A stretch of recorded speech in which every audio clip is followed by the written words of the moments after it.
नमस्कार प्यारे विद्यार्थियों, मैं कमलेश कुमार वर्मा और आप देख रहे हो NKS study point. NKS study point में आपका हार्दिक स्वागत है। आज हम इस वीडियो में क्लास 10th की प्रश्नावली 3.3 का तीसरा क्वेश्चन देखेंगे, जो हमारे पास दे रखा है कि निम्न समस्याओं में रैखिक समीकरण युग्म बनाइए और उनके हल प्रतिस्थापन विधि द्वारा ज्ञात कीजिए। यानी ये क्वेश्चन क्या कह रहा है कि आपको नीचे क्वेश्चन दे रखे होंगे, ठीक है। उनका पहले क्या करना है, आपको उनके रैखिक समीकरण युग्म बनाना है कि उनकी यानी समीकरण बनानी है, और उन समीकरणों को आपको क्या करना है, प्रतिस्थापन विधि द्वारा क्या करना है, हल करना है, ठीक है। जैसे इसका पहला क्वेश्चन दे रखा है, देखो यहाँ पे पहला क्वेश्चन तीसरे का पहला क्या दे रखा है, दो संख्याओं का अंतर कितना है, 26 है। दो संख्याओं का अंतर आपको बता रखा है कि 26 है, और एक संख्या दूसरी संख्या की कितनी गुनी है, 3 गुनी है। तो आपको क्या करना है, उनको ज्ञात करना है। यानी वो जो दो संख्याएं थी उनको क्या करना है, ज्ञात करना है। तो आप क्या करोगे, सबसे पहले देखो, सबसे पहले हम इसमें ये करेंगे कि आप यहाँ पे जो समीकरण बनेगी वो समीकरण बनाएंगे और उनको क्या करेंगे, फिर प्रतिस्थापन विधि द्वारा क्या करेंगे, हल करेंगे। तो देखो, जो पूछा है वो सबसे पहले हम इसमें क्या करेंगे, मानेंगे। तो देखो, इसमें पूछा है कि उन्हें ज्ञात कीजिए। उन्हें का मतलब वो दो संख्याएं थी, उन्हें क्या करना है, हमको ज्ञात करना है। तो हम उन दोनों संख्याओं को मान लेते हैं, x तथा y मान लेते हैं। तो यहाँ पे लिख रहे हैं, हम हल लिख रहे हैं इसका कि माना पहली संख्या क्या माने हम, x क्या मान लेते हैं, x, तथा दूसरी संख्या क्या माने हम, y। दूसरी संख्या ये लिख दिया हमने y, ठीक है। यानी पहली संख्या हमने मान लिया x तथा दूसरी संख्या क्या मान ली हमने, y। अब स्थिति स्पष्ट क्या कह रही है, यानी स्थिति स्पष्ट क्या कह रही है, पहले उसको पढ़ते हैं फिर उसकी समीकरण बनाएंगे, ठीक है। दो संख्याओं का अंतर 26 है, यानी जो आपने ये दो संख्याएं मानी उनका अंतर, इनका अंतर कितना बता रखा आपको, 26। यानी x और y, इन दोनों का अंतर यानी माइनस कितना बता रखा आपको, 26। एक समीकरण तो ये बन गई आपकी, ठीक है, समीकरण एक बन गई। अब देखो दूसरी समीकरण, दूसरी स्थिति क्या कर रही है इसमें, वो पढ़ते हैं इसमें। देखो, हाँ, दो संख्याओं का अंतर 26, इसकी समीकरण बना ली हमने। अब बोल रहा है कि एक संख्या दूसरी संख्या की कितनी गुनी है, 3 गुनी है। तो देखो आपके पास ये एक संख्या, या आपके पास दूसरी संख्या की कितनी गुनी है, 3 गुनी। यानी दूसरी संख्या को किससे गुणा करवाना, आपको 3 गुनी, 3 से गुणा करवाना। अब अगर आपको बोल देता कि एक संख्या दूसरी संख्या की 15 गुनी है, तो दूसरी संख्या की 15 गुनी का मतलब 15 से आप क्या करवाते, गुना करवाते। तो हमको बोल रखा है कि एक संख्या दूसरी संख्या की कितनी गुनी है, 3 गुनी है। यानी ये क्या है, ये दोनों आपस में क्या हो जाएगी, बराबर हो जाएगी। इसको दे देते हैं समीकरण 2, ठीक है। अब आपको क्या करना है, आपके पास समीकरण 2 आ गई, 1 आ गई, ये 2 आ गई, ठीक है। इन दोनों को आपको सोल्व करना है, किस विधि से, प्रतिस्थापन विधि से सोल्व करोगे। और उसमें से क्या करना है, आपको x तथा y की वैल्यू क्या करनी है, फाइंड करनी है। यानी वो दोनों संख्याएं हमको क्या करनी है, बतानी है, ठीक है। तो देखोगे हमारे पास प्रतिस्थापन में क्या करते थे कि समीकरण 1 या समीकरण 2 से, ठीक है, दोनों में से किसी एक को लेते थे हम, किसी एक को लेकर उसमें से x तथा y की वैल्यू, x या y की दोनों में से किसी एक वैल्यू निकालकर उस दूसरी वाली समीकरण में क्या करते थे, रख देते थे। अब देखो हम क्या करेंगे, एक ले लेंगे, या तो एक ले लो या दो ले लो, उसमें से x तथा y की वैल्यू निकाल सकते हैं। देखो यहाँ से पहले से निकली हुई है, x की वैल्यू निकली हुई है। इस x की वैल्यू को कहाँ रख दें हम, समीकरण किस में रख दें, 1 में रख दें। तो यहाँ रखते हैं समीकरण 2 से x का मान, समीकरण 2 से x का मान समीकरण 1 में रखने पर, ठीक है। यानी समीकरण 2 से जो x का मान प्राप्त हो रखा है हमारे को, ठीक है, उसको कहाँ रख दें, समीकरण 1 में रख देते हैं। तो देखो x की जगह हमको क्या रखना है, 3y, x की जगह हम क्या रखते हैं, 3y, माइनस y दे रखा पहले से, बराबर में कितना है हमारे पास, 26 है, ठीक है। अब देखो 3y में से 1y घटाना है, 3y में से 1y गए तो कितने बचे, 2y, बराबर में कितना है हमारे पास, 26, ठीक है। अब देखो केवल आपको y चाहिए, अब गुणा में क्या है आपके पास, 2, उसको राइट साइड में भेजते हैं। यानी कहाँ चला जाएगा, गुणा में है तो कहाँ चला जाएगा, भाग में, ये भाग में आ गया। यानी 26 में 2 का भाग लगाओ, कितना आ गया हमारे पास, 13। यानी y का मान हमारे पास कितना आ गया, 13। यानी y बराबर हमारे पास आ गया 13, ठीक है।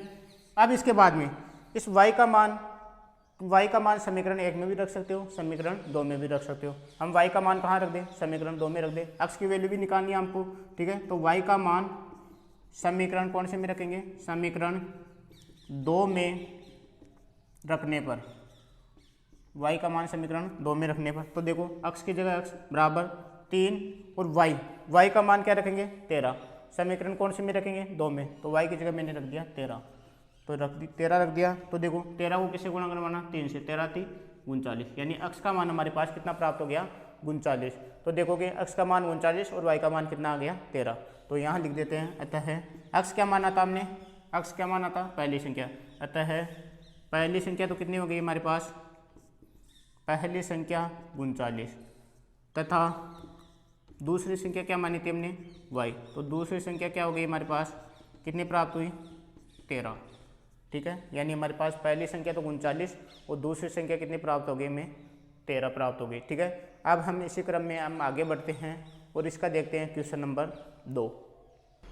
अब देखते हैं हम इसका क्वेश्चन नंबर 2, जो हमारे पास दे रखा है कि दो समपूरक कोणों में बड़ा कोण छोटे कोण से कितना अधिक है 18 अधिक है, उन्हें ज्ञात करना है। यानी हमको बता रखा है कि दो समपूरक कोण, तो समपूरक का मतलब होता है कि दो कोणों का योग कितने डिग्री होना चाहिए 180 डिग्री होना चाहिए, ठीक है। तो ये बोल रखा है कि दो समपूरक कोणों में बड़ा कोण, जो बड़ा वाला कोण है वो छोटे कोण से कितना अधिक है 18 डिग्री अधिक है। अब देखो इसमें क्या कर रखा है कि बड़े किसकी बात कर रखा है, बड़े कोण की और छोटे कोण की, दो कोणों की बात कर रखा है। तो हम इसमें क्या मानेंगे कि दोनों, अब देखो उन्हें ज्ञात करना है, उन्हें ज्ञात करने का मतलब है कि दोनों कोणों को आपको क्या करना है ज्ञात करना है। दोनों कोण कौन कौन से, बड़े कोण को भी ज्ञात करना है और छोटे कोण को भी क्या करना है आपको ज्ञात करना है, ठीक है। तो हम क्या करेंगे उन दोनों को ही हम मान लेंगे, ठीक है। यानी बड़े कोण को मान लेंगे x तथा छोटे कोण को क्या मान लेंगे हम y। तो मानते हैं यहाँ पे कि माना बड़ा कोण क्या मान लिया हम x डिग्री, कितना मान लेते हैं x डिग्री, तथा छोटा कोण क्या मान लिया हम y डिग्री, ठीक है। अब देखो स्थिति स्पष्ट क्या कह रही है इसमें, पहली स्थिति देखते हैं इसमें स्थिति स्पष्ट। तो देखो स्थिति स्पष्ट दो समपूरक कोण की बात कर रखे हैं, दो समपूरक कोण की बात कर रखा है। यानी समपूरक कोण का मतलब क्या होता है, यानी दो कोणों का योग कितने डिग्री होना चाहिए 180 डिग्री, यानी इन दोनों कोणों का योग कितने डिग्री होना चाहिए 180 डिग्री। तो x प्लस वाई, इन दोनों कोणों का योग कितने डिग्री होना चाहिए 180 डिग्री। ये हमारे पास स्पष्ट स्थिति हो गई, ठीक है। संपूरक कोण की बात कर रखा है, तो संपूरक कोण की बात कर रखा है तो हमने क्या मान लिया दोनों कोणों का योग कितने डिग्री 180 डिग्री। अगर आपके पास यहाँ पूरक कोण की बात करता तो दोनों कोणों का योग किसके बराबर होता 90 डिग्री के बराबर होता। अब देखो फिर देखते हैं इसमें स्थिति सेकंड क्या कर रखा है, स्थिति सेकंड देखते हैं कि बड़ा कोण क्या है हमारे पास अक्ष है, ठीक है। बड़ा कोण क्या है अक्ष है। छोटे कोण से छोटा कोण क्या है हमारे पास y है। बड़ा कोण छोटे कोण से कितना अधिक है 18 अधिक है, तो छोटे कोण से कितना अधिक है 18, यानी छोटे कोण में 18 जोड़ेंगे तब ये बड़े कोण के बराबर आएगा, ठीक है। यानी हमने क्या किया छोटे कोण में कितना जोड़ दिया 18, यानी अब ये दोनों क्या हो गए आपस में बराबर हो गए, ठीक है। इसको दे देते हैं समीकरण 2, ठीक है। ये हमारे पास समीकरण 1 प्राप्त हो गई, समीकरण 2 प्राप्त हो गई। इन दोनों को आपस में सोल्व करोगे, वो भी कौन सी विधि से, प्रतिस्थापन विधि से, और हमको क्या निकालना है बड़ा कोण तथा छोटा कोण, ठीक है। अब देखते हैं हमारे पास समीकरण 1 तो हमारे पास x प्लस वाई बराबर 180 है, समीकरण 2 है हमारे पास x बराबर वाई प्लस 18 है, ठीक है। अब हम इनमें से एक लेंगे, समीकरण कोई से भी ले लेते हैं, समीकरण 1 भी ले सकते हैं, समीकरण 2 भी ले सकते हैं। उसमें से हम केवल x या y की, इन दोनों में से x या y की वैल्यू निकालकर कुछ दूसरी समीकरण में क्या करते हैं उस x या y की वैल्यू को दूसरे समीकरण में रख देते हैं। तो देखते हैं हमारे पास ये देखो समीकरण 2 देखते हैं, इसमें देखो x की वैल्यू निकली हुई है, यानी x का मान निकला हुआ है यहाँ से। तो हम क्या करें इस x का मान कहाँ रख दें, समीकरण कहाँ रख दें, समीकरण 1 में रख देते हैं, ठीक है। तो लिखते हैं यहाँ पे समीकरण 2 से x का मान, समीकरण कहाँ रखेंगे 1 में रख देते हैं, समीकरण 1 में रखने पर, ठीक है, समीकरण 1 में रखने पर। तो देखो यहाँ पे x की वैल्यू निकली हुई है हमारे पास, ठीक है। अब देखो यहाँ देखते तो पहले x या y की वैल्यू निकालते फिर बाद में इसमें रखते हैं। तो देखते हैं हमारे पास समीकरण 2 में जब निकली हुई है तो हम क्या करें इस x का मान कहाँ रख दें, समीकरण 1 में रख देते। अब देखो x की जगह रखेंगे हम y प्लस क्या रखेंगे 18, तो यहाँ पे रख दिया y प्लस 18 प्लस y पहले से बराबर में कितना है हमारे पास 180, ठीक है। अब देखो एक वाई ये रहा, एक वाई ये रहा, कितने वाई हो गए हमारे पास? 2 वाई, ठीक है, 2 वाई हो गए। अब हमारे पास ये 18 प्लस में है, इसको भेजना है। देखो ये संख्यात्मक मान है, संख्यात्मक मान को भेजना है राइट साइड में, ठीक है। 180 पहले से है। अब देखो 18 प्लस में है, उस तरफ भेजोगे बराबर के राइट साइड में भेजोगे तो किस में हो जाएगा? माइनस में हो जाएगा। तो 2 वाई बराबर, अब 180 में से क्या घटाना है हमको? 18 घटाना है, यानी कितने बच गए हमारे पास? 162। कितने बच गए? 162 बच गए। अब केवल हमको क्या निकालना है? वाई निकालना है, वाई की वैल्यू निकालनी है हमको। तो देखो ये वाई किस में है? गुणा में है। देखो ये 2 किस में है? गुणा में है ना। अब इसको 2 को भी उस तरफ भेजना है, यानी संख्यात्मक मान को एक तरफ भेजना है। तो देखो 2 गुणा में है, बराबर के राइट साइड में जाएगा तो किस में चला जाएगा? भाग में चला जाएगा, ठीक है। अब 162 में जब 2 का भाग लगाएंगे तो 2 × 16 2 एकम 2, यानी वाई की वैल्यू हमारे पास कितनी आ गई? 81, यानी वाई का मान 81 डिग्री आ गया, ठीक है। अब हमको क्या करना है? एक्स का मान भी निकालना है, ठीक है। तो इस वाई का मान समीकरण कहाँ रख दें हम? 2 में रख देते हैं, ठीक है। तो समीकरण 2 में वाई का मान रखने पर, समीकरण 2 में वाई का मान रखने पर तो रखते हैं यहाँ पे एक्स की जगह एक्स बराबर, वाई की जगह हम क्या रखें? 81 प्लस 18 है यहाँ पे, ठीक है, 18 है। अब इन दोनों को क्या करना है? हमको जोड़ना है। तो यानी कितने डिग्री आ गया हमारे पास? 99 डिग्री। कितने डिग्री आ गया हमारे पास? 99 डिग्री, ठीक है। तो हमारे पास एक्स की वैल्यू तो आ गई 99 और वाई की वैल्यू कितनी आ गई? 81। तो यहाँ लिखते हैं अतः है बड़ा कोण बड़ा कोण क्या माना था हमने? x डिग्री माना था। बड़ा कोण क्या माना था? x डिग्री, यानी बड़ा कोण तो कितना आ गया हमारे पास? 99 डिग्री। कितना आ गया? 99 डिग्री। तथा छोटा कोण कितना प्राप्त हुआ हमें? छोटा कोण क्या माना था हमने? y डिग्री माना था। कितना माना था? y degree. तो छोटा कोण y कितना प्राप्त हुआ हमें? 81, यानी कितना प्राप्त हुआ? 81। तो देखते हैं कि दोनों कोणों का योग 180 आता है या नहीं आता। जोड़ के देखते हैं यहाँ पे 99 और 81, 9 और 1 10, 9 9 18। तो देख रहे हैं कि दोनों कोणों का योग कितने डिग्री आ रहा है? 180 डिग्री आ रहा है। अतः ये दोनों क्या है? समपूरक है। तो हमारी कंडीशन भी क्या हो रही है? फुलफिल हो रही है, ठीक है। अब हम बढ़ते हैं हम आगे और इसका क्वेश्चन नंबर देखते हैं 3।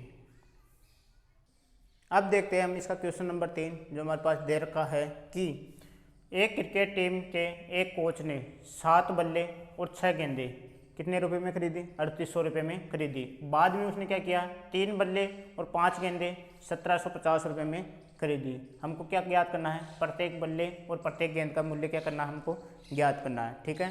तो जो पूछा है वही मानकर चलते हैं, यानी हमको निकालना क्या है? प्रत्येक बल्ले और प्रत्येक गेंद, यानी एक बल्ले तथा एक गेंद के मूल्य क्या करना है? हमको ज्ञात करना है, ठीक है। तो हम जो पूछा है वही मान लेते हैं, यानी प्रत्येक बल्ले की कीमत क्या मान लेते हैं हम? x रुपये, तथा प्रत्येक गेंद की कीमत क्या मान लेते हैं हम? y रुपये। तो यहाँ पर हल करते हैं तो माना एक बल्ले का मूल्य कितना मान लिया हम? x रुपये, तथा एक गेंद की बात कर रखा है तो एक गेंद का मूल्य कितना मान लिया हम? y रुपये। ये y रुपये मान लिया, ठीक है। अब हमको देखो स्थिति स्पष्ट क्या कह रखी है इसमें, क्वेश्चन पढ़ते हैं उसमें स्थिति स्पष्ट क्या कह रखी है इसमें। तो देखते हैं एक क्रिकेट टीम के कोच ने, ठीक है, एक क्रिकेट टीम के कोच ने 7 बल्ले, अब देखो 7 बल्ले खरीदा है, लेकिन हमको प्रत्येक बल्ले का मूल्य, देखो 7 बल्ले तो खरीदा है लेकिन इनका मूल्य पता नहीं है। तो हमने माना कि एक बल्ले का मूल्य कितना है? x रुपये। एक बल्ले का मूल्य कितना है? x रुपये। अब हमारे पास कितने बल्ले हैं? 7 बल्ले। तो देखो एक बल्ले का मूल्य x रुपये है, तो 7 बल्ले का मूल्य कितना हो जाएगा? 7x हो जाएगा। तो देखो एक बल्ले का मूल्य तो हो गया हमारे पास 7x। कितना हो गया? 7 बल्ले का मूल्य कितना हो गया? 7x, ठीक है। तथा 6 गेंद, देखो 6 गेंदों की बात कर रखा है। तो देखो एक गेंद का मूल्य हमारे पास कितना है? y रुपये, ठीक है। कितना है? y रुपये। 6 गेंदे की बात कर रखा है तो 6 गेंदों का मूल्य कितना हो जाएगा? 6y। कितना हो जाएगा? 6y, ठीक है। अब ये टोटल, इन दोनों का टोटल कितना बता रखा है हमको? कितना बता रखा है? 3800 रुपये, यानी इन दोनों का टोटल कितना बता रखा है हमको? 3800 रुपये, ठीक है। ये हमारे पास फर्स्ट कंडीशन हो गई। इसको दे देते हैं समीकरण 1। वापिस पढ़ते हैं, देखो एक बार। एक क्रिकेट टीम के एक कोच ने 7 बल्ले, कितने बल्लों की बात कर रखा है? 7 बल्लों की, तथा 6 गेंदों की, ठीक है, कितने रुपये बता रखा है? 3800 रुपये में खरीदे है, ठीक है। अब आपको ना तो देखो इसमें देखो 7 बल्ले की बात कर रखा है तो 7 बल्लों का मूल्य नहीं बता आपको, ठीक है। तो हमने मान लिया था कि एक बल्ले का मूल्य हमारे पास x रुपये है, तो 7 बल्लों का कितना हो जाएगा? 7x हो गया, ठीक है। तथा 6 गेंद जब, अब देखो 6 गेंदों की बात कर रखा है इसने, तो देखो एक गेंद की मूल्य हमने क्या मानी थी, हमने वाई रुपये मानी थी, तो 6 गेंदों का मूल्य कितना हो जाएगा 6 वाई, ठीक है, कितना हो जाएगा 6 वाई, यानी इन दोनों का टोटल कितना बता रखा है, यानी टोटल कितने रुपए में खरीदा उसने, 3800 रुपये में खरीदा। इसके बाद में हम स्थिति सेकंड की बात करते हैं। तो स्थिति सेकंड में देखो क्या कर रखा है इसमें, बाद में उसने 3 बल्ले, अब कितने बल्ले की बात कर रखा है 3 बल्ले की, तो देखो एक बल्ले का मूल्य है अक्ष रुपये, तो 3 बल्लों का मूल्य कितना हो जाएगा 3 अक्ष रुपये, कितना हो जाएगा 3 अक्ष, ठीक है।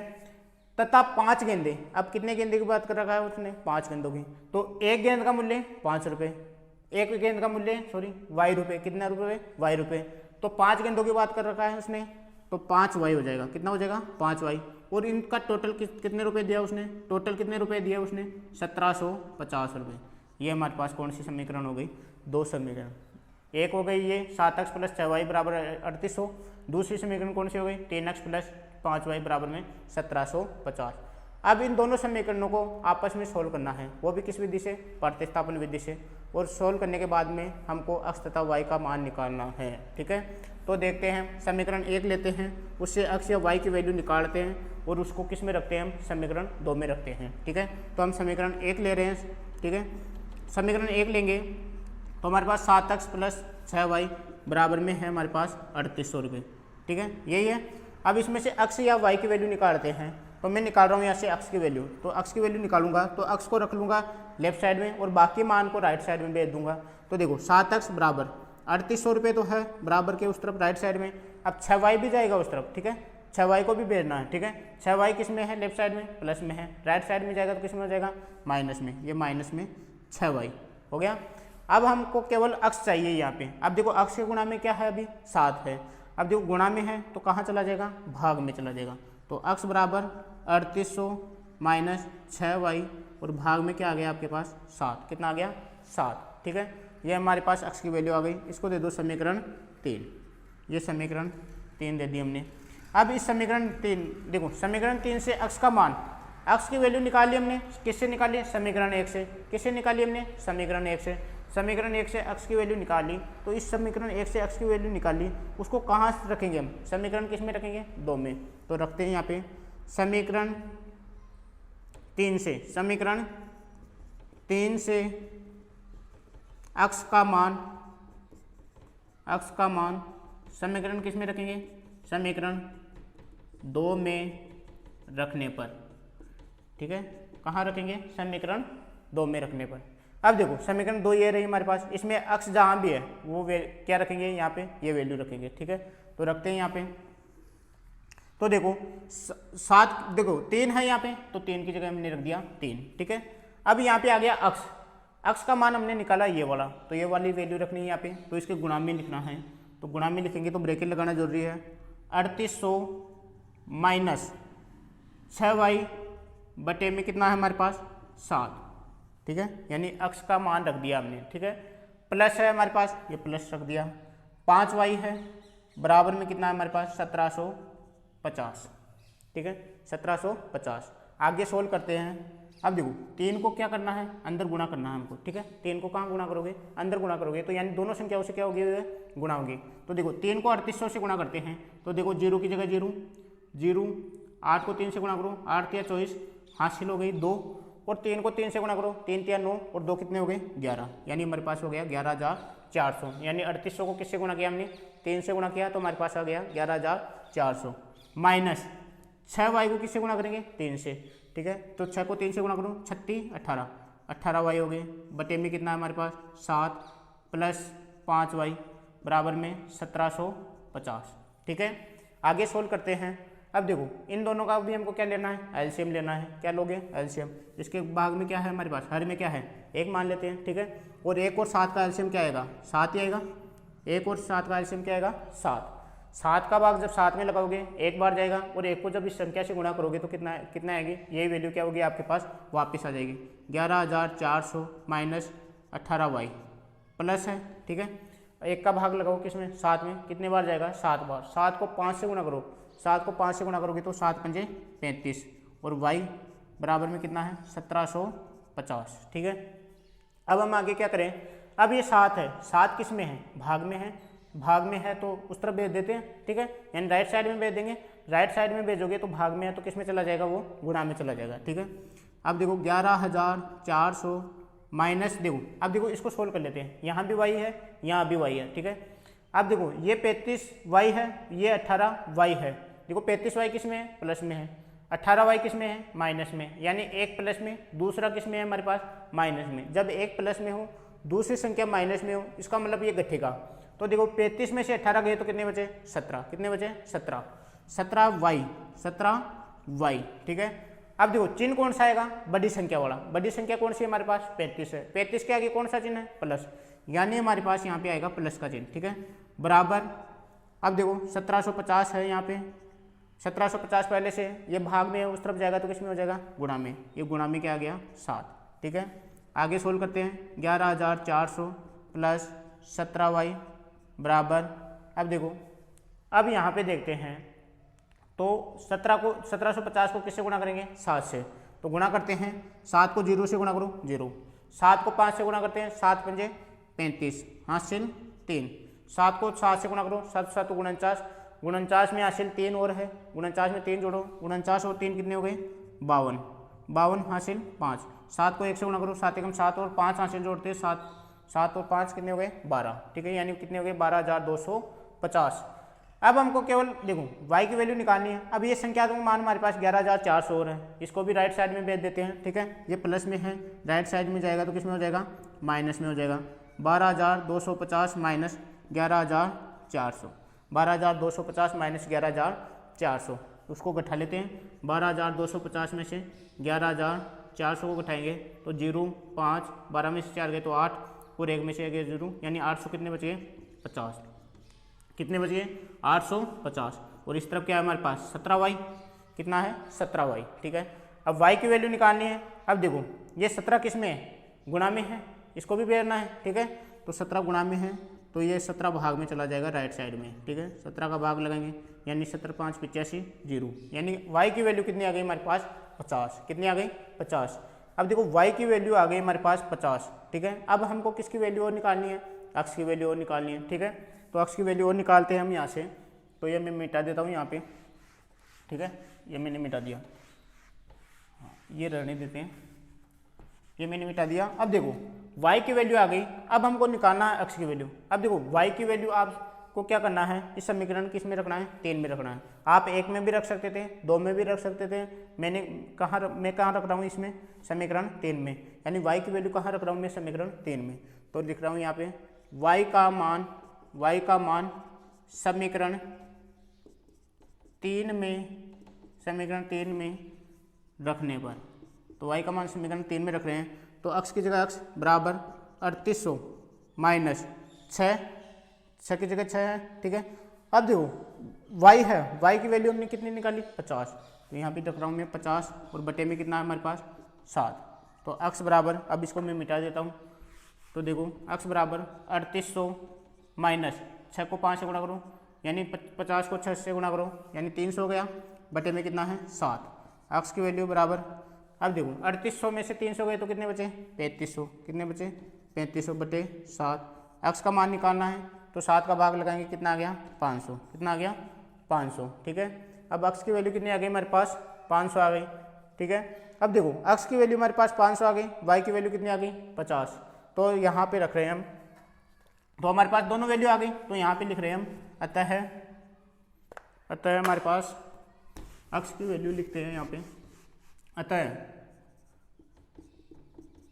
देखो अक्स क्या माना था, अक्स तो हमने माना था एक बल्ले का मूल्य, तो हमारे पास कितनी आ गई, 500 रुपये। अतः एक बल्ले का मूल्य कितना है हमारे पास, 500 रुपये, तथा एक गेंद का मूल्य कितना है हमारे पास, 50 रुपये, यानी हमारे पास दोनों आ गई, एक बल्ले का मूल्य भी आ गया और एक गेंद का मूल्य भी हमारे पास आ गया। इसी प्रकार हम आगे बढ़ते हैं और इसका क्वेश्चन नंबर देखते हैं 4।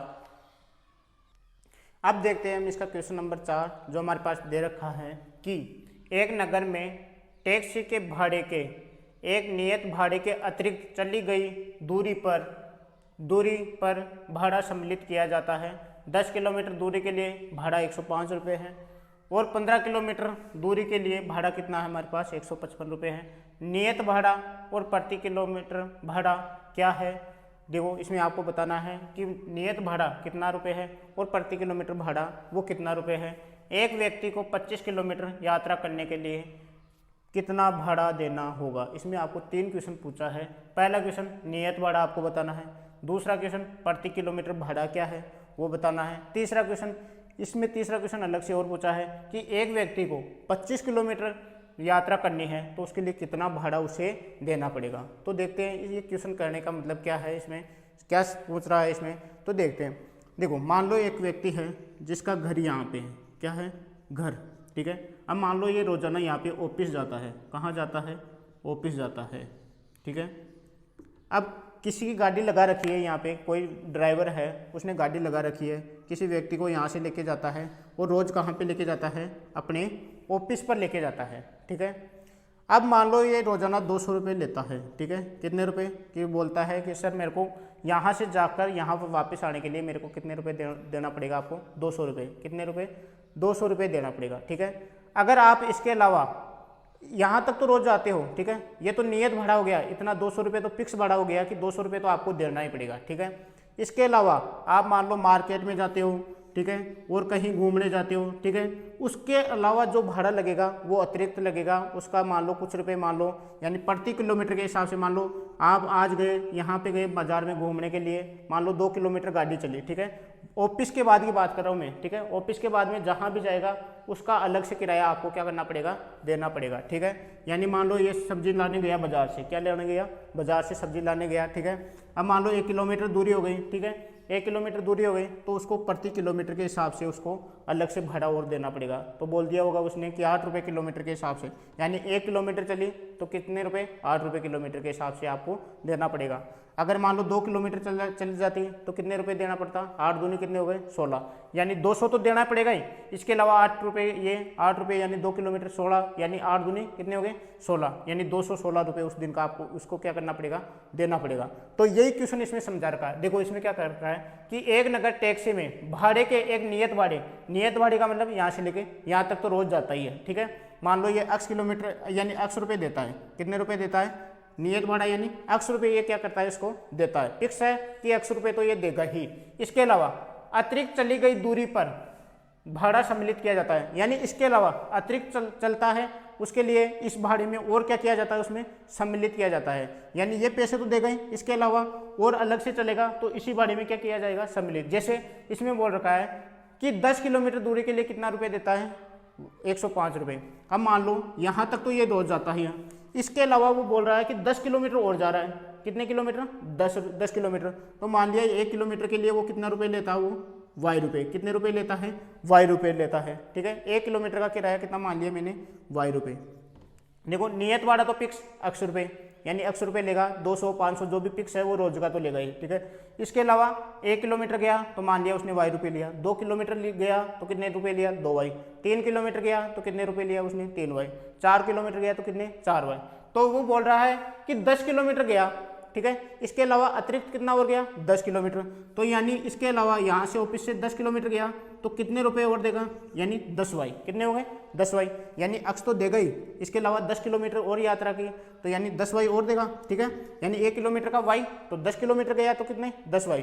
अब देखो x रुपये यानी ये तो नियत भाड़ा, इसके अलावा 10 किलोमीटर का, ठीक है 10y, और ये टोटल कितने रुपए देता है उसको 105 रुपये, कितने रुपए देता है उस दिन का 105 रुपये, ठीक है।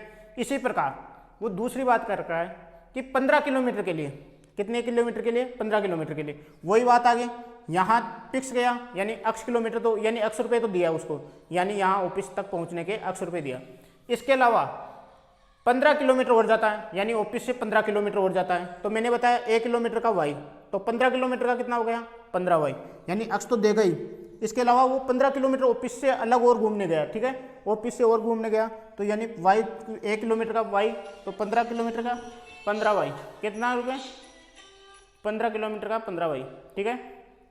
तो 15 किलोमीटर का हमारे पास 15y हो गया, टोटल कितने रुपए देगा वो 155, कितना देगा 155, ठीक है, यानी x + 15y बराबर कितना टोटल 155 रुपये। ठीक है, अब देखो इसके बाद में ये हमारे पास दो समीकरण बन गई। ठीक है, दो समीकरण बन गई। इसके बाद में आपको x तथा y की वैल्यू निकालनी है। किसकी वैल्यू निकालनी है? इन दोनों समीकरणों से x तथा y की वैल्यू। x क्या है हमारे पास? नियत भाड़ा। y क्या है? प्रति किलोमीटर, यानी 1 किलोमीटर का आपके पास क्या है? प्रति किलोमीटर का क्या है? उसमें भाड़ा है। ठीक है, इसके अलावा वो बोल रहा है कि एक व्यक्ति 25 किलोमीटर की यात्रा करना चाहिए। ठीक है, कितने किलोमीटर की?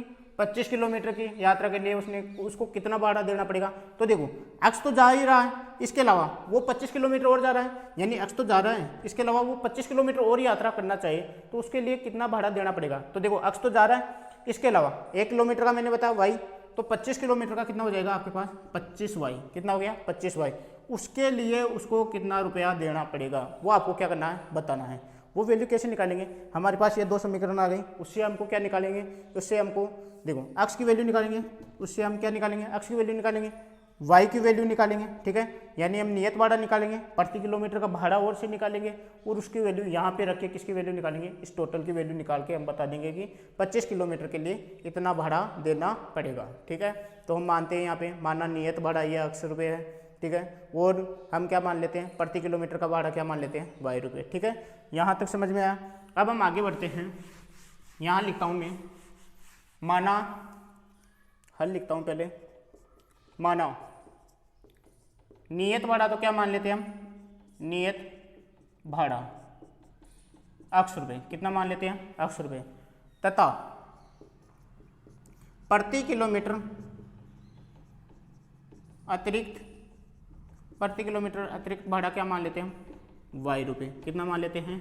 y रुपये। ठीक है, यानी नियत भाड़ा यानी फिक्स दूरी तक तो x रुपये ले गई, इसके अलावा 1 किलोमीटर का क्या मान लिया हमने? प्रति किलोमीटर का मतलब 1 किलोमीटर का कितना माना मैंने? y रुपये। ठीक है, अब स्थिति स्पष्ट क्या कह रखी है वो देखते हैं। स्थिति स्पष्ट यहाँ से देख रहे हैं, देखो नियत भाड़ा तो चलेगा, इसके अलावा वो कितने किलोमीटर की दूरी और तय करता है? 10 किलोमीटर, और टोटल कितने रुपए देता है वो? 105 रुपये। यानी x तो जाएगा ही, इसके अलावा 10 किलोमीटर की दूरी और अतिरिक्त तय करता है, यानी 10y और तय करता है, बराबर यानी कितने रुपए हो गए हमारे पास? 105 रुपये। ये हमारे पास समीकरण कौन सी हो गई? एक। इसी प्रकार स्थिति सेकंड क्या कर रखी है इसमें? देखो नियत तो जाएगा ही, वही आ गई बात, नियत तो जाएगा। ठीक है, इसके अलावा यानी x तो जाएगा ही, इसके अलावा 15 किलोमीटर के लिए, यानी 15 किलोमीटर क्या कर रहा है? और जा रहा है, यानी 1 किलोमीटर का y, तो 15 किलोमीटर के लिए 15y, वो टोटल कितना दे रहा है? वो 155 रुपये। कितना दे रखा है? 155 रुपये दे रहा है। ये हमारे पास कौन सी हो गई? समीकरण 2। ठीक है, अब दो समीकरण बन गई, इनको प्रतिस्थापन विधि से सरल करेंगे और इससे x तथा y की वैल्यू क्या करेंगे? हम फाइंड करेंगे यानी निकालेंगे। ठीक है, तो हम समीकरण 1 ले रहे हैं। समीकरण 1 से हमारे पास है x प्लस 10y बराबर में 105, यही है। ठीक है, यहाँ से x की वैल्यू निकालते हैं। किसकी वैल्यू निकालेंगे? x की वैल्यू निकाल कर कहाँ रख देते हैं? समीकरण 2 में। तो x बराबर 105 है, 10y प्लस में है, बराबर के उस तरफ राइट साइड में जाएगा, किस में हो जाएगा? माइनस में। ये 10y हो गया। ठीक है, ये दे देते हैं समीकरण 3। कौन सी दे देंगे? समीकरण 3। अब इस समीकरण 3 से x का मान कहाँ रख दें? समीकरण 2 में रख देते हैं। तो यहाँ रखता हूँ मैं, समीकरण 3 से x का मान समीकरण 2 में रखने पर, समीकरण 2 में रखेंगे तो देखो x है, x की जगह क्या रखेंगे? 105 माइनस 10y, 105 माइनस 10y। ठीक है, 105 माइनस 10y प्लस है, फिर है हमारे पास 15y, बराबर में हमारे पास 155। ठीक है, यही है, यानी x की जगह हमने रख दिया 105 माइनस 10y, प्लस है 15y रख दिया, बराबर में 155 रख दिया। ठीक है, आगे बढ़ते हैं। अब इस संख्यात्मक मान को एक तरफ पर लेते हैं। पहले देखो 105 प्लस में है, उस तरफ जाएगा तो किस में हो जाएगा? माइनस में हो जाएगा। अब देखो यहाँ भी y है, यहाँ भी y है। देखो एक प्लस में है हमारे पास y वाला, यानी 15y किस में है? प्लस में। 10y किस में? माइनस में। एक प्लस में एक माइनस में, इसका मतलब क्या होगा? घटेगा। 15 में से 10 गए तो 5y। अब देखो बड़ी संख्या किसकी है? 15 वाली बड़ी है, उसके आगे कौन सा चिन्ह है? प्लस का, यानी इसके आगे कौन सा चिन्ह आएगा? प्लस का, बराबर में 155। अब इस 105 को भी उस तरफ लेके जाएंगे राइट साइड में, प्लस में है, उस तरफ जाएगा तो किस में हो जाएगा? माइनस में। ठीक है, ये 5y बराबर 155 में से 105 गए तो कितने बचे हमारे पास? 50। 155 में से 105 गए तो कितने बचे हमारे पास 50, यानी y की वैल्यू निकालोगे तो 50, ये देखो गुणा में कहाँ चला जाएगा 5 भाग में, यानी हमारे पास y की वैल्यू कितनी आ गई 10 रुपये। कितनी आ गई 10, ठीक है। y की वैल्यू कितनी आ गई 10, यानी 1 किलोमीटर का कितना रुपये लेगा वो 10 रुपये अतिरिक्त लेगा, ठीक है। अब देखो y की वैल्यू आ गई, y की वैल्यू कहाँ रखेंगे, समीकरण 3 में रखेंगे, तो रख रहे हैं यहाँ पे y का मान समीकरण 3 में रखने पर, y का मान समीकरण 3 में रखने पर, तो यहाँ पे रखते हैं, तो x बराबर 105 माइनस 10, और y की जगह मैंने क्या रख दिया यहाँ पे 10, तो x बराबर 105 माइनस 10 को 10 से गुणा करो, 10 दाए 100, कितना हो गया 100। x बराबर कितना हो गया 105 में से 100 गए तो कितने बचे 5, यानी 5 तो ये हो गया नियत, और 10 क्या हो गया हमारे पास अतिरिक्त हो गया, ठीक है। अब हम आगे बढ़ते हैं थोड़ा, यानी हमारे पास x की वैल्यू कितनी आ गई 5 और y की वैल्यू कितनी आ गई 10, ठीक है। यानी नियत भाड़ा तो हो गया हमारे पास 5 और अतिरिक्त भाड़ा कितना हो गया 10, ठीक है। अतिरिक्त भाड़ा कितना हो गया 10। अब हम आगे बढ़ते हैं और इसका तीसरा क्वेश्चन जो पूछ रखा है वो सोल्व करते हैं, ठीक है। वो सोल्व करते हैं, वो बोल रहा है कि एक व्यक्ति जो 25 किलोमीटर यात्रा करने के लिए कितना भाड़ा देना होगा उसको, 25 किलोमीटर की यात्रा और करना चाहता है तो वो कितना भाड़ा देगा, ठीक है। तो देखो नियत तो रहेगा ही, x तो देगा ही देगा, इसके अलावा देखो 25 किलोमीटर की यात्रा और करना चाहता है, यानी 1 किलोमीटर का y, तो 25 किलोमीटर के लिए 25y, इसके लिए रुपये कितना देगा, ठीक है। तो देखते हैं यहाँ पे निकालते हैं, x का मान कितना हमारे पास 5 प्लस 25 की जगह 25 है, और देखो y की वैल्यू कितनी निकाली हमने 10, कितनी निकाली 10, यानी 5 प्लस 25 को 10 से गुणा करो, 25 दाए 250, यानी कितने रुपए देना पड़ेगा उसको 255 रुपये कितने किलोमीटर के लिए देना पड़ेगा उस व्यक्ति को, 255 रुपये 25 किलोमीटर के लिए उसको देना पड़ेगा, ठीक है। अब हम आगे बढ़ते हैं और इसका क्वेश्चन नंबर देखते हैं, इसका क्वेश्चन नंबर 4 तो कर लिया हमने, क्वेश्चन नंबर देख, अब देखते हैं हम इसका क्वेश्चन नंबर 5 जो हमारे को दे रखा है कि यदि किसी भिन्न के अंश और हर दोनों में 2 जोड़ दिया जाए तो वह 9/11 हो जाती है, यदि अंश व हर दोनों में 3 जोड़ दिया जाए तो वह कितना हो जाती है 5/6। तो हमको क्या निकालनी है, वह भिन्न निकालनी है, ठीक है। तो भिन्न का पता है, ठीक है। भिन्न किसे कहते हैं, जो p/q के रूप में होती है, ठीक है, p/q के रूप में, यानी एक तो होता है इसमें अंश होता है ऊपर वाला, वो नीचे जो रहता है वो क्या होता है हर। तो इसकी बात कर रखा है उसने अंश व हर की, यानी यहाँ से अंश वो हर की बात कर रखा है उसने, ठीक है। यानी वो क्या कर रखा है कि अंश और हर में क्या कर दिया जाए 2 जोड़ दिया जाए, अंश में भी क्या जोड़ रहा है 2, हर में भी क्या जोड़ रहा है 2, तो वो किसके बराबर हो जाती है 9/11 के बराबर हो जाती है, ठीक है। तो हमको क्या मानना पड़ेगा, वही भिन्न के लिए एक तो अंश मानना पड़ेगा और एक क्या मानना पड़ेगा हर मानना पड़ेगा।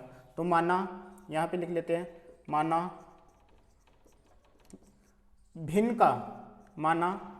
का अंश तो क्या मान लेते हैं x, तथा भिन्न का हर क्या मान ले y मान लेते हैं, ठीक है। अंश को क्या माना हमने x तथा हर को क्या माना हमने y, ठीक है। तब हमारे पास भिन्न क्या हो जाएगी हमारे पास x/y, ठीक है। यानी x/ ऊपर तो अंश हो गया, नीचे क्या हो गया हर, ये क्या कहलाई हमारी भिन्न कहलाई, ठीक है। अब देखो स्थिति स्पष्ट क्या कह रखी है उसमें देखते हैं हम, स्थिति स्पष्ट जो बोल रहा है उसके अनुसार हम करते जाते हैं इसमें काम। देखो यदि भिन्न के अंश में, देखो हमारे पास भिन्न क्या है हमारे पास x/y, ठीक है, यही हमारे पास भिन्न, ठीक है। यदि भिन्न के अंश और हर दोनों में, देखो दोनों की बात कर रखा है, अंश की भी बात कर रखा है, हर की बात कर रखा है, अंश और हर दोनों में क्या कर रहा है 2 जोड़ रहा है, यानी उसने क्या किया अंश में भी 2 जोड़ दिया और हर में भी क्या कर दिया उसने 2 जोड़ दिया, कर दिया यहाँ पे। अब देखो हमने भी कर दिया, यानी अंश में भी 2 जोड़ दिया और हर में भी क्या कर दिया हमने 2 जोड़ दिया, तो वह 9/11 हो जाती है। यानी ये जो भिन्न है वो किसके बराबर हो जाएगी आपके पास 9/11 के बराबर हो जाएगी, ये बोल रखा है इसने स्थिति स्पष्ट में, ठीक है। अब इसको थोड़ा सरल कर लेते हैं, तो यहाँ पे देखो वज्र गुणा कर देते हैं, ठीक है। वज्र गुणा यानी x+2 किससे गुणा हो जाएगा 11 से, और y+2 किससे गुणा हो जाएगा 9 से, ठीक है। यानी 11 से तो गुणा होगा x+2 और 9 किससे गुणा होगा y+2 से गुणा हो जाएगा, ठीक है। अब हम आगे बढ़ते हैं, देखो 11 को किससे गुणा करें x से, तो 11x प्लस 11 को 2 से गुणा करिए, 11 दूनी 22 बराबर 9 को y से गुणा करें 9y प्लस 9 को 2 से गुणा करें 9 दूनी 18, ठीक है। आगे सरल करते हैं इसको, तो 11x, तो देखो 22 को उस तरफ भेज देते हैं, यानी संख्यात्मक मान को एक तरफ रख लेंगे हम, x या y रख लेंगे और बाकी को भेज देते हैं उस तरफ, ठीक है। यानी प्लस में है 22 तो उस तरफ जाएगा, बराबर के उस तरफ तो किस में चला जाएगा, माइनस में हो जाएगा। 9y प्लस 18 तो पहले से माइनस में 22 और आ गए, ठीक है, प्लस में था उस तरफ गया, किस में हो गया, माइनस में।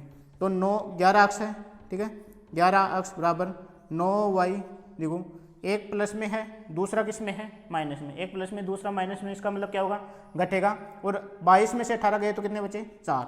और बड़ी संख्या किसकी है, 22 वाली, 22 के आगे कौन सा चिन्ह है, माइनस, तो यहाँ पे कौन सा चिन्ह आएगा, माइनस का चिन्ह आएगा, ठीक है। आगे x की वैल्यू निकाल लें यहाँ से, 9y माइनस 4 गुणा में कहाँ चला गया, भाग में, कहाँ चला गया, भाग में, ठीक है। आगे उतार देता हूँ मैं इसको, यहाँ पे x की वैल्यू कितनी आ जाएगी, 9y माइनस 4 और बटे में क्या आ गया हमारे पास, 11, ठीक है। ये हमारे पास किसकी वैल्यू आ गई, x की वैल्यू, ठीक है। अब हम आगे बढ़ते हैं और स्थिति सेकंड क्या कह रखी है, देखो स्थिति सेकंड क्या कह रखी है इसमें, यहाँ पे लिख रहा हूँ मैं स्थिति सेकंड। स्थिति सेकंड में देखते हैं हम कि यदि अंश व हर में 3 जोड़ दिया जाए, अब वो बोल रहा है, पहले तो बोल रहा था 2 जोड़ दिया जाए, अब कौन सी बात कर रखा है उसने, 3 जोड़ दिया जाए, ठीक है। तो अंश व हर, ये हमारे पास अंश है और हर में दोनों में क्या जोड़ रहा है वो, 3 जोड़ दिया जाए, तो वो किसके बराबर हो जाती है, 5/6 के बराबर हो जाती है, ठीक है, यहाँ पे लिख दिया। अब हम आगे बढ़ते हैं, वही यहाँ पे क्या करना है, वज्र गुणा करना है, ठीक है। देखो 6 को किससे गुणा करना है आपको, x प्लस 3 से, और 5 को किससे गुणा करना है, y प्लस किससे, 3 से, ठीक है। 5 को y प्लस 3 से, 6 को x प्लस 3 से, 6 को x प्लस 3 से गुणा करते हैं तो दोनों से गुणा हो जाएगा अंदर, 6x प्लस 6 को 3 से गुणा करेंगे तो 18, 5 को y से गुणा करो 5y, 5 को 3 से गुणा करो कितना हो गया, 15, ठीक है। आगे बढ़ते हैं, अब देखो 18 को उस तरफ भेज देते हैं, ठीक है, 6x हो गया बराबर 5y पहले से, 15 पहले से, 18 प्लस में है, बराबर के उस तरफ जाएगा तो किस में हो जाएगा, माइनस में हो जाएगा, ठीक है। तो 6x बराबर 5y, यानी देखो एक प्लस में दूसरा किस में है, माइनस में है, इसका मतलब घटेगा, 18 में से 15 गए तो 3, बड़ी संख्या माइनस की है इसलिए माइनस का चिन्ह लगा दिया हमने आगे, ठीक है। अब देखो x का मान यहाँ पे दे देते हैं इसको समीकरण 2, एक पहले वाली बनी थी यहाँ पे, यहाँ लिख लेते हैं इसको, ये रही, इसको दे देते हैं समीकरण 1, ये समीकरण 2, ये कौन सी हो गई हमारे पास, समीकरण 3। समीकरण 3 से x का मान कहाँ पे रखेंगे, समीकरण 2 में रखेंगे। समीकरण 3 से x का मान किस में रखेंगे, समीकरण 2 में रखने पर रखते हैं, यहाँ पे 6 की जगह 6, x की वैल्यू 9y माइनस 4/11, ये रखते हैं 9y माइनस 4 में कितना, 11 रख दिया x की जगह, ठीक है, बराबर है हमारे पास 5y माइनस में 3, ठीक है। आगे बढ़ते हैं, 6 को अंदर गुणा करें, 6 9 से गुणा होगा 6 नाम 54, ठीक है, 6 नाम 54 और साथ में क्या है y, माइनस 6 को 4 से गुणा करो, 6 चौका 24 बटे में क्या है 11, बराबर में क्या है हमारे पास 5y माइनस में 3। आगे सोल्व करते हैं इसको, आगे सोल्व करेंगे तो देखो हमारे पास क्या आ जाएगा, तो देखो 5y माइनस में है हमारे पास 24, ठीक है। अब देखो ये 11 किस में है, भाग में, उस तरफ ले जाते हैं, किस में हो जाएगा, गुणा में हो जाएगा, ठीक है। 11 किस में है, भाग में, उस तरफ जाएगा तो किस में हो जाएगा, गुणा में। 5y माइनस 24 बराबर 11, 5y माइनस में कितना 3, ठीक है, सॉरी 54y है यहाँ पे, ठीक है, ये लिख दिया मैंने 54y माइनस 24। आगे सोल्व करते हैं हम, 54y माइनस 24 बराबर 11 को 5 से गुणा करो, 11 को 5 से गुणा करते हैं तो 55y माइनस 11 को किससे गुणा करना है, 3 से, 11 33। अब y को एक तरफ कर लेते हैं और जो संख्यात्मक मान है उसको एक तरफ कर लेते हैं, ठीक है। अब देखो 55 को इस तरफ लेके आ रहे हैं, देखो 54y तो यहाँ पे है, ये प्लस में इस तरफ आएगा तो किस में हो जाएगा, माइनस में, ये 55y हो गए बराबर माइनस के 33 है इस तरफ। अब देखो ये 24 है, माइनस में है, उस तरफ जाएगा तो किस में हो जाएगा, माइनस में हो जाएगा, ये प्लस में हो जाएगा, प्लस के 24 यानी माइनस में है, राइट साइड में जाएगा तो किस में हो जाएगा, प्लस में हो जाएगा। आगे सोल्व करते हैं, 55y में से 54y गए तो कितने y बचे, 1y बचा, वो भी बड़ी संख्या वाला चिन्ह आएगा यहाँ पे तो माइनस का y बच जाएगा, ठीक है। आगे सोल्व करते हैं, देखो 33 माइनस में है, 24 किस में है, प्लस में है, 33 किस में है, माइनस में है और 24 किस में है, प्लस में है, तो 33 में से क्या घटाना है हमको, 24 घटाना है, ठीक है। तो देखो कितने बच गए हमारे पास, 9, कितने बच गए 9। अब देखो चिन्ह कौन सा आएगा, बड़ी संख्या किसकी है हमारे पास, माइनस की, तो चिन्ह किसका आएगा यहाँ पे, माइनस का, तो माइनस से माइनस कैंसिल, यानी y का मान कितना आ गया हमारे पास, 9 आ गया, ठीक है। कितना आ गया, 9 आ गया, ठीक है। आगे बढ़ते हैं हम। अब देखो y का मान आ गया, अब हमको किसका मान निकालना, अभी x का मान भी तो निकालना है, ठीक है। तो यानी y की जगह समीकरण 3 में क्या रख देंगे हम, 9 रख देंगे, ठीक है। तो y का मान कहाँ रखेंगे, y का मान समीकरण 3 में रखने पर, y का मान कहाँ रखोगे, समीकरण 3 में रखने पर, तो x की जगह x बराबर 9, y की जगह कितना रखना है हमको, 9, तो y की जगह 9 माइनस 4 बटे में कितना, 11। तो देखो 9 को 9 से गुणा करो, नामा नामा 81 माइनस 4 कितना, 11, x बराबर 81 में से 4 गए तो 81 में से 4 गए तो 77 बटे 11, यानी भाग लगाओगे 77 में 11 का, यानी कितने बार जाएगा, 7 बार, यानी x की वैल्यू कितनी आ गई 7 और y की वैल्यू कितनी आ गई हमारे पास 9। x की वैल्यू तो आ गई हमारे पास 7 और y की वैल्यू कितनी आ गई 9। अब हम आगे बढ़ते हैं, वो लिखते हैं कि अतः x क्या माना था हमने, भिन्न का क्या माना था हमने, x भिन्न का क्या माना था, अंश, यानी भिन्न का अंश जो x था हमारे पास कितना प्राप्त हुआ हमें, 7, तथा भिन्न का हर कितना प्राप्त हुआ हमें, कितना माना था हमने, देखो y माना था हमने, तो y कितना प्राप्त हुआ हमें, 9, तो भिन्न का हर कितना प्राप्त हुआ हमें, 9। तब भिन्न की क्या हो जाएगी हमारे पास, भिन्न क्या हो जाएगी 7/9, क्या प्राप्त हो जाएगी हमें 7/9, तो हमारे पास भिन्न कौन से प्राप्त हो गई, 7/9 प्राप्त हो गई, ठीक है। अब हम इसी क्रम में हम आगे बढ़ेंगे और इसका जो लास्ट क्वेश्चन है वो हम देखते हैं, क्वेश्चन नंबर 6। अब हम आगे बढ़ते हैं और इसका लास्ट क्वेश्चन देखते हैं, तीसरे का, और प्रश्नावली 3.3 का भी लास्ट क्वेश्चन है ये हमारे पास। तो देखते हैं ये क्या कह रखा है, 5 वर्ष बाद जेकब की आयु वाला क्वेश्चन है। 5 वर्ष बाद जेकब की आयु उसके पुत्र की आयु से 3 गुनी हो जाएगी। अगर दूसरी कंडीशन इसमें क्या कह रखा है, 5 वर्ष पूर्व जेकब की आयु उसके पुत्र की आयु की 7 गुनी थी, उनकी वर्तमान आयु क्या करनी है, हमको निकालनी है, ठीक है। वो वर्तमान आयु निकालनी है। अब 2 व्यक्ति बता रखा है इसमें, एक तो जेकब है और एक जेकब का क्या है, उसका पुत्र है, ठीक है। 2 व्यक्ति दे रखा है इसमें, एक तो जेकब और जेकब का पुत्र दे रखा है, ठीक है। अब हम उन दोनों की क्या माननी पड़ेगी, जो पूछा है वही मान लेते हैं, ठीक है। वर्तमान आयु पूछा है इसमें, तो जेकब की वर्तमान आयु मान लेंगे, और दूसरा पूछा है इसमें उसके पुत्र की वर्तमान आयु, ठीक है, तो उसके पुत्र की वर्तमान आयु भी हम क्या कर लेंगे, मान लेंगे, ठीक है। तो देखो क्या करना है, हल करना है इसमें। तो देखो माना जेकब की वर्तमान आयु क्या मान लें, जेकब की वर्तमान आयु यही पूछा था हमको, वर्तमान आयु, ठीक है, वर्तमान आयु पूछा था, तो हम वर्तमान आयु मान के चलते हैं। जेकब की वर्तमान आयु x वर्ष है, ठीक है, तथा उसके पुत्र की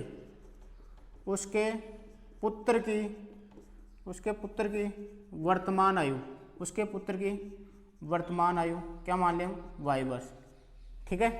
अब देखो, अब वर्तमान आयु की बात कर रखा है। अब क्वेश्चन में क्या कह रहा है, इसमें देखते हैं स्थिति पष्ट से पहले एक देखते हैं, 5 वर्ष बाद की बात कर रखा है, ठीक है। वर्तमान आयु से कितने वर्ष के बाद की बात कर रखा है, 5 वर्ष बाद, ठीक है, यानी 5 वर्ष बाद, यहाँ पे लिख देता हूँ 5 वर्ष बाद की बात कर रखा है। देखो 5 वर्ष बाद की बात कर रखा है, तो देखो वर्तमान आयु ये होती है, ठीक है। अब देखो ये वर्तमान आयु मान के चलते हैं, ठीक है। मान लो ये क्या है आपके पास, वर्तमान आयु। अगर वर्तमान आयु मान के चलते हो, अगर आपको पूछे कि वर्तमान आयु से पहले, जो वर्तमान आयु अभी चल रही है उससे पहले की बात कर रखा है, अगर मान लो ये बोल दे कि वर्तमान आयु से 5 वर्ष पहले, मान लो वर्तमान आयु x है, तो 5 वर्ष पहले की बात कर रखा है उसने, तो वर्तमान आयु से 5 वर्ष पहले जाते हैं तो क्या करते हैं, हम घटाते हैं, यानी x माइनस क्या हो जाएगा 5, ये बात याद रखना, ठीक है। और वर्तमान आयु के बाद की बात कर रखा है, यानी बाद की बात कर रखा है, तो इसको क्या करते हैं, जोड़ते हैं। वर्तमान आयु में वो वर्ष क्या करते हैं, जोड़ते हैं। माना आपको कि 3 वर्ष बाद की बात कर रहा है, तो इसमें क्या करेंगे, 3 वर्ष क्या करेंगे, वर्तमान आयु में जोड़ देंगे। पहले की बात करेगा तो यानी वर्तमान आयु में से क्या करेंगे, घटाएंगे। बाद की बात करेगा तो यानी क्या करेंगे, वर्तमान आयु में हम क्या करेंगे, जोड़ देंगे, ठीक है। अब देखते हैं 5 वर्ष बाद की बात कर रखा है, तो देखो 5 वर्ष यानी वर्तमान आयु ये चल रही है। अब 5 वर्ष बाद की बात कह रखा है इसने, तो 5 वर्ष बाद की बात यानी बाद की बात कर रखा है, यानी इसमें वर्तमान आयु में हमको क्या करनी पड़ेगी, 5 वर्ष क्या करनी पड़ेगी, जोड़नी पड़ेगी। तो देखो 5 वर्ष बाद जेकब की आयु, जेकब की आयु कितनी हो जाएगी, तो देखो वर्तमान आयु तो अभी अक्स है और 5 वर्ष बाद की बात कर रखा है, तो अक्स प्लस कितनी हो जाएगी 5, ठीक है, कितनी हो जाएगी अक्स प्लस 5, ठीक है। तथा उसके पुत्र की आयु कितनी हो जाएगी, उसके पुत्र की आयु, पुत्र की आयु कितनी हो जाएगी, वर्तमान में तो y है, अब 5 वर्ष बाद की बात कर रखा है तो 5 वर्ष बड़ा हो जाएगा, यानी 5 वर्ष उसमें जुड़ जाएंगे, ठीक है। अगर आपको बोल दे कि आपकी आयु अभी 15 वर्ष है, ठीक है, तो 5 वर्ष बाद की बात कर रखा है, अगर बोलते कि 5 वर्ष बाद तेरी आयु, आपकी आयु कितनी हो जाएगी, यानी आपकी आयु कितनी हो जाएगी 5 वर्ष बाद, तो इसमें क्या करोगे आप, 5 वर्ष बाद में क्या करेंगे हम, 5 जोड़ेंगे उसमें, ठीक है, आपकी आयु में क्या करेंगे 5 जोड़ेंगे, ठीक है। अब देखो इसमें आगे क्या कह रखा है, यानी हमारे पास 5 वर्ष बाद की आयु आ गई दोनों की, मान देखो जेकब की आयु तो कितनी हो गई x प्लस 5 और उसके पुत्र की आयु कितनी हो गई y प्लस 5।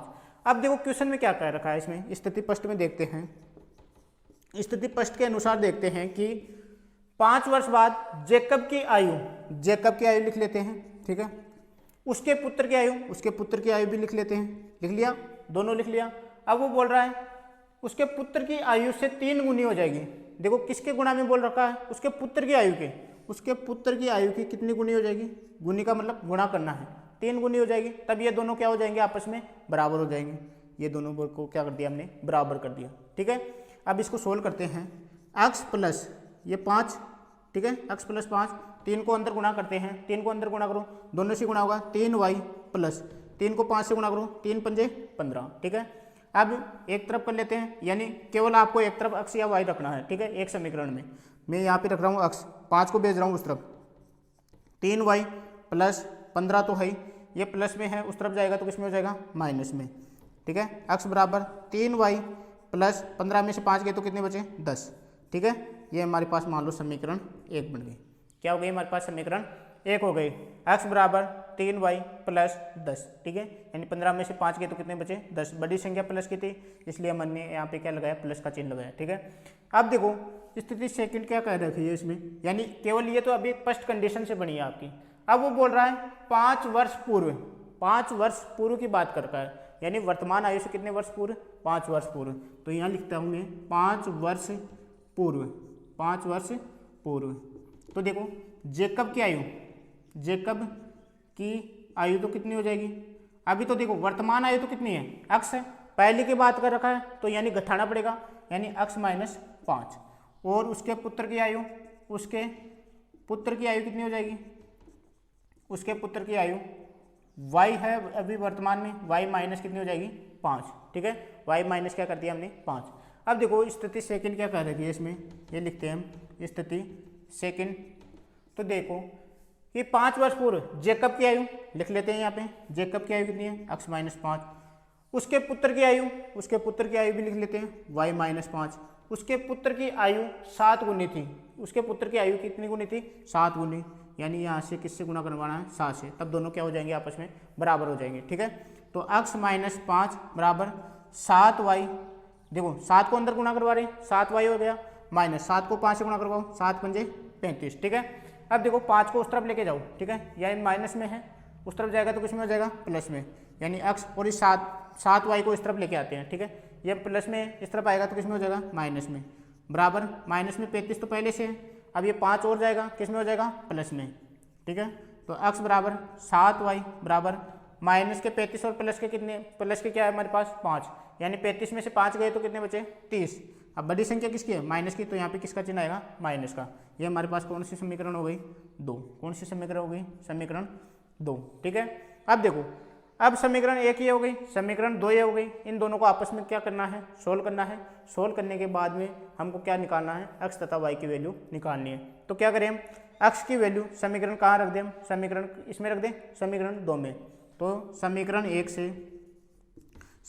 1 से x का मान समीकरण 2 में रखने पर, समीकरण 2 में रखोगे आप, ठीक है, ये मैं मिटा देता हूँ यहाँ पे। अब देखो समीकरण 1 से x का मान कहाँ पे रखोगे आप समीकरण 2 में रखोगे तो देखो अक्स ये रहा, ठीक है, अक्स की जगह क्या रखोगे 3y प्लस 10, यही है 3y प्लस 10 अक्स की जगह रख दिया। माइनस में क्या है हमारे पास 7y और बराबर में क्या है माइनस के 30, ठीक है। अब देखो इस 10 को भी उस तरफ लेके जाते हैं, संख्यात्मक मान को एक तरफ कर लो और जो y वाले हैं उनको एक तरफ कर लो। तो देखो हमारे पास यहाँ पे बचा 3y माइनस 7y बराबर माइनस 30 पहले से है, 10 प्लस में उस तरफ जाएगा तो किस में हो जाएगा माइनस में, ये माइनस में 10। अब देखो 7y और देखो 7y माइनस में 3y किस में प्लस में, एक माइनस में दूसरा प्लस में, इसका मतलब घटेगा। और 7y में से 3y गए तो कितने y बचे 4y। बड़ी संख्या किसकी है 7y वाली है, उसके आगे कौन सा चिन्ह है माइनस का, तो यहाँ पे क्या चिन्ह लगाएंगे माइनस का, ठीक है। अब देखो यहाँ भी माइनस यहाँ भी माइनस, तो चिन्ह तो आएगा आपके पास किसका माइनस का। वो 30 और 10 कितने हो गए 40, यानी यहाँ पे हो गया आपके पास 40, यानी माइनस से माइनस कैंसिल हो गया आपके पास। अब y की वैल्यू निकालनी है तो देखो ये 4y की किस में है गुणा में है, ठीक है, और उस तरफ जाएगा तो किस में चला जाएगा भाग में चला जाएगा, ठीक है, राइट साइड में जाएगा तो किस में चला जाएगा भाग में। और 40 में 10 जब 4 का भाग लगेंगे तो कितने बार जाएगा 10 बार, यानी y की वैल्यू आपके पास कितनी आ गई 10 वर्ष, कितनी आ गई 10 वर्ष, ठीक है। अब इसके बाद में देखते हैं आपके पास y की वैल्यू आ गई, अब किसकी वैल्यू निकालनी है हमको अक्स की वैल्यू निकालनी है, ठीक है। तो अक्स की वैल्यू निकालने के लिए हम क्या करें इस y की वैल्यू को कहाँ रख दें समीकरण 1 में रख दें, यानी y का मान कहाँ पे रख दें हम समीकरण 1 में रखने पर।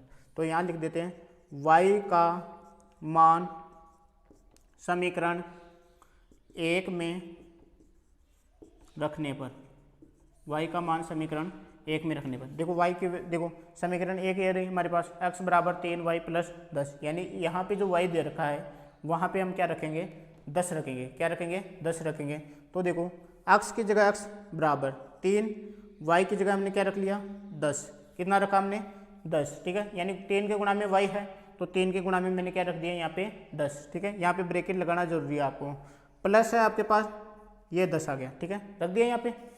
तो देखो x बराबर 3 को जब 10 से गुणा करोगे तो कितना आ गया 30 प्लस 10 से आपके पास पहले से, और 30 और 10 कितने हो गए आपके पास 40, यानी x की वैल्यू कितनी आ गई हमारे पास 40, ठीक है, और y की वैल्यू कितनी आ गई हमारे पास 10, ठीक है, यानी हमने x तथा y की वैल्यू हमने क्या कर ली फाइंड कर ली। अब हम आगे बढ़ते हैं और इसका लिखते हैं, यानी x क्या माना था और y क्या माना था हमने, ठीक है। तो यहाँ लिख रहे हैं अतः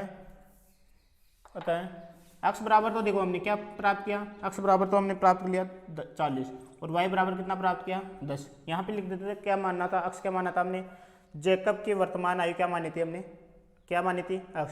अतः जेकब की वर्तमान आयु क्या मानी थी हमने x, और x हमारे को कितना प्राप्त हुआ x हमारे को प्राप्त हुआ 40। जेकब की वर्तमान आयु x मानी थी तो x कितना प्राप्त हुआ 40, यानी हमारे पास जेकब की वर्तमान आयु कितनी प्राप्त हो गई 40 वर्ष हमें क्या हो गई प्राप्त हो गई, ठीक है। अब देखते हैं y क्या माना था, y हमारे पास कितना प्राप्त हुआ 10, और y क्या माना था हमने उसके पुत्र की वर्तमान आयु, क्या मानी थी उसके पुत्र की वर्तमान आयु, ठीक है, तथा उसके पुत्र की वर्तमान आयु क्या मानी थी हमने y वर्ष, क्या मानी थी हमने y वर्ष, और y कितना प्राप्त हुआ हमें 10, कितना प्राप्त हुआ 10 वर्ष। तो देखो हमने क्या किया इसमें जेकब तथा उसके पुत्र की वर्तमान आयु हमने क्या की प्राप्त की, यानी किस विधि से प्रतिस्थापन विधि से, ठीक है, यानी हमने 3.3 में क्या पढ़ा प्रतिस्थापन विधि द्वारा हमने 2 समीकरणों को हल करना सीखा है, ठीक है। अब हम इसी क्रम में हम आगे बढ़ेंगे नेक्स्ट वीडियो में, जिसमें हम देखेंगे प्रश्नावली 3.4, जिसमें यानी इस प्रश्नावली में तो हमने क्या सीखा प्रतिस्थापन विधि, और 3.4 में अब दूसरी विधि सीखेंगे जिसका नाम रहेगा विलोपन विधि, यानी वही 2 समीकरण दे रखी होगी, ठीक है, उनको आपस में किस विधि से सोल्व करना पड़ेगा हमको विलोपन विधि से सोल्व करना पड़ेगा। यानी इसमें देखो आपको देखो उसमें भी यानी ये आपको जो प्रतिस्थापन विधि थी, यानी इस तीसरे क्वेश्चन में आपको समीकरण बनानी पड़ रही थी, उस समीकरण दो समीकरण बनती थी उनको आपस में किस विधि से सोल्व करना पड़ रहा है, यानी यहाँ पे किससे सोल्व करना पड़ेगा, किससे सोल्व करना पड़ रहा है यहाँ पे प्रतिस्थापन विधि से सोल्व करना पड़ रहा है। अब हम नेक्स्ट वीडियो में यानी जो आगे वाली 3.4 होगी प्रश्नावली, उसमें यही दो समीकरण, जैसे ये यहाँ पे दे रखी है दो समीकरण, ठीक है, दो समीकरण बना रहे थे, उसमें हम क्या करेंगे, उसको विलोपन विधि द्वारा हल करेंगे, ठीक है। अब वो देखेंगे हम नेक्स्ट वीडियो में। तब तक के लिए आपका धन्यवाद।